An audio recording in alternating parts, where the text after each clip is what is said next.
திடீரென பாஜகவிலிருந்து விலகிய நிதிஷ்குமார் உச்சக்கட்ட அதிர்ச்சியில் மோடி. என்ன காரணம் தெரியுமா?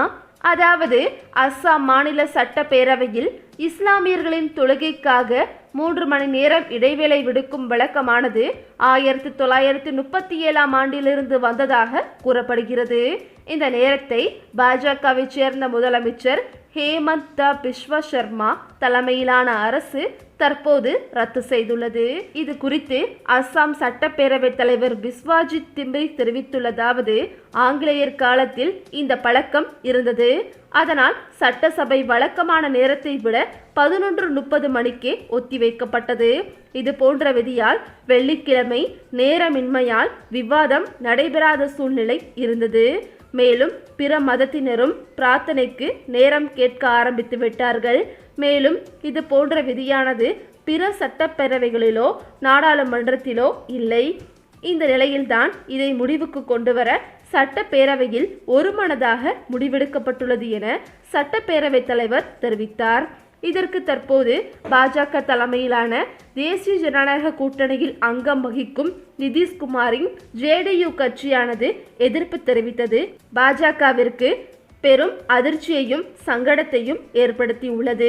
மேலும் தொழுகை நேர இடைவெளியை ரத்து செய்தது குறித்து ஜேடியு கட்சியைச் சேர்ந்த நிதிஷ்குமார் தெரிவித்துள்ளதாவது, அஸ்ஸாம் மாநில அரசின் இந்த முடிவானது அரசியலமைப்பு சட்டத்திற்கு எதிரானது. மேலும் இந்தியர்கள் அனைவரும் அவர்களது மத நம்பிக்கைகள் மற்றும் பாரம்பரியத்தை பாதுகாக்க உரிமை இருக்கிறது.